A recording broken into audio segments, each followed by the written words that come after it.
Hasan Madina tours and travels बरसों से हुज्जाज इकराम की खिदमत में मसरूफ। भरोसा आपका, खिदमत हमारी। बिहार में असेंबली इंतखाबात से कबल वोटर लिस्टों की स्पेशल इंटेंसिव रिवीजन यानी खुसूसी गहरी नज़रसानी के अमल पर ऑल इंडिया मजलिस इत्तेहादुल मुस्लिमीन के सदर व रुकन पार्लियामेंट असदुद्दीन ओवैसी ने इलेक्शन कमीशन ऑफ इंडिया का दौरा किया और इस अमल से जुड़े अवामी खदशात और अमली दुश्वारियों को उजागर किया।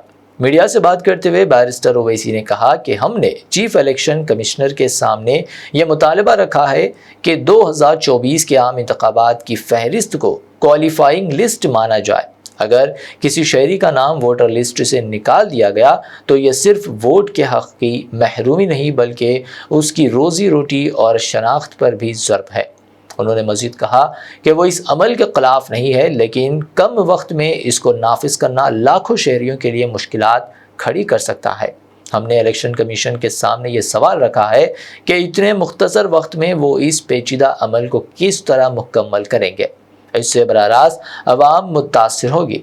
बिहार में एमआईएम के रियासती सदर और रुकन असम्बली अख्तरुल ईमान ने भी सूरत हाल पर रोशनी डालते हुए कहा कि हमने इलेक्शन कमीशन से दरख्वास्त की है कि या तो इस अमल को रोका जाए या इसकी तारीख को आगे बढ़ाया जाए, क्योंकि रियासत में बेशुमार लोग ऐसे हैं जिनके पास ना पैदाइश के सर्टिफिकेट्स है ना कोई दुरुस्त शनाख्ती दस्तावेज। बहुत से लोग मौसमी मजदूर है जो बैरून रियासत काम करते हैं और इन दिनों बिहार में मानसून का मौसम है जिसकी वजह से कई इलाकों में सैलाब है। उन्होंने कहा कि रियासत की सिर्फ 2% आबादी के पास पासपोर्ट है और सिर्फ 14% लोग ग्रेजुएट है। गरीब आवाम के पास ना दस्तावेज़ात है और ना ही इतनी मालूमात। सैलाब में लोगों के कागजात तक बह गए। अगर वोटर लिस्ट से नाम हटाए गए तो लाखों लोग अपने बुनियादी हक यानी वोट के हक से महरूम हो जाएंगे। असदुद्दीन ओवैसी और अख्तरुल ईमान दोनों ने इलेक्शन कमीशन से अपील की है कि वो ज़मीनी हक़ाइक़ को मद्देनज़र रखते हुए इस अमल को शफाफ, मुनसिफाना और अवामी दोस्त बनाने ताकि किसी भी शहरी का जमहूरी हक़ ज़ाया ना हो।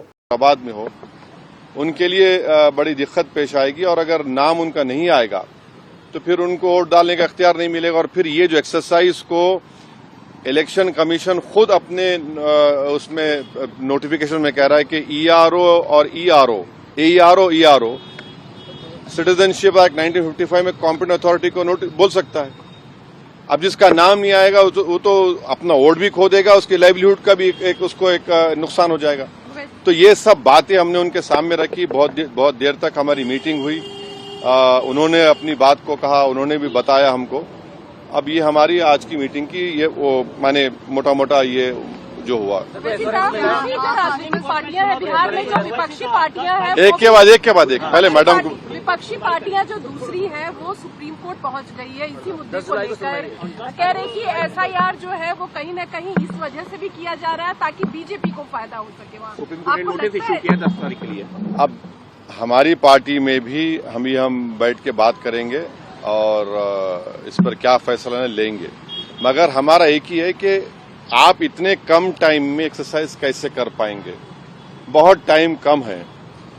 एसआईआर में भाई जो लोग जो अपना एड्रेस चेंज कर लिए उनको क्यों आप पूछ रहे हैं बर्थ सर्टिफिकेट। माइग्रेशन होता है, अब क्या करेंगे वो लोग। मैं हैदराबाद में बैठा हूं, तेलंगाना के मुख्तलिफ गांवों से हर मेरे ऑफिस को कभी 10 लोग कभी 20 लोग बिहार के आते हैं कि हम यहाँ पर लेबर हैं, बताओ हम क्या करना चाहिए। अब उनके पास पैसे भी नहीं है वापस जाने बिहार को। परेशानी वो होगी क्योंकि लॉ तो बोल रहा है कि उनको रहना पड़ेगा वहां पर। वो गए इसलिए कि बिहार में कुछ है ही नहीं, कोई सरकार ने उनका रोजगार का इंतजाम किया ही नहीं, तो मजबूरी उनकी है, बाहर बैठे हैं। तो ये सब प्रॉब्लम्स हमने ईसीआई के सामने रखे। हमने कहा इसका तो आप सोल्यूशन निकालिए। चुनाव आयोग ने क्या भरोसा दिया आपको? काफी अब चुनाव आयोग खुद बोलेगा, मैं क्यों बोलूंगा चुनाव आयोग की तरफ से, क्योंकि वो तो अंदर से आप आश्वस्त नहीं आश्वस्त सवाल नहीं। देखिए हमने ये सब जो बातें आपके सामने रखी हैं, जो पॉइंट्स हमने सामने रखी हैं, उनके सामने जाके बोला हमने कि ये प्रैक्टिकल डिफिकल्टीज हैं, कैसा आप एक महीने के अंदर कैसा करेंगे। तो उन्होंने कहा कि नहीं हम लोग बीएलओस को रखे हैं, वॉलंटियर्स को रखे हैं।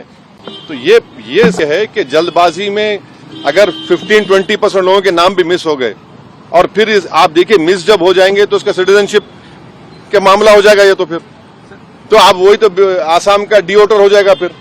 तो ये अप्रीहेंशन है, ये जेन्युइन अप्रीहेंशन है। सर बिहार में कानून व्यवस्था को लेकर हाँ? बांग्लादेशी रोहिंग्याओं को निकालने के लिए एफआईआर है। अरे देखिए, फिर 2024 में किसको वोट डालने दिया आपने?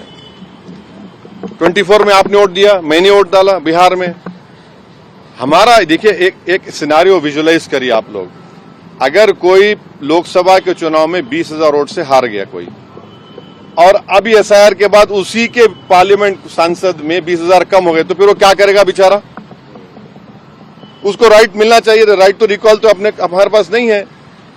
तो इसीलिए हम कह रहे Hasan Madina tours and travels का एक ही मकसद, हर गरीब और साहिब इस्तिताअत उम्मती मुस्लिमा का हज और उम्रा कम से कम रकम में अदा हो। मक्का में 5 स्टार और 3 स्टार होटल्स 200 मीटर्स के फासले पर, और मदीना में 3 और 4 स्टार होटल्स सिर्फ 50 मीटर्स के फासले पर क़याम। बेहतरीन मौलिम की रहनुमाई में पहला उम्रा, दूसरा उम्रा ताइफ की ज़ियारतों के साथ मीक़ात से आलिम दीन की रहनुमाई में मुकम्मल मक्का और मदीना की ज़ियारतें, वीज़ा, टिकट, इंश्योरेंस, AC बस, laundry, shoulder bag, hand bag, 3 वक्त हैदराबादी जायकेदार खाने, जमजम फ्री। बुकिंग 75 डेज पहले करने पर मिलेगा 10% का डिस्काउंट। सीनियर सिटीजन के लिए personal assistant, Baghdad, Najaf, Karbala की ज़ियारतों के लो बजट पैकेजेस भी दस्तियाब। Saudi, Qatar, Oman, Kuwait, Dubai के विजिट वीज़ा की सर्विस भी मौजूद। UK, ऑस्ट्रेलिया स्टूडेंट और विजिट वीज़ा। जिन लोगों का हज 2025 में प्राइवेट ऑपरेटर के जरिए नहीं हो सका, वो फौरन 2026 के लिए 5 स्टार या 3 star Meena zone A, B,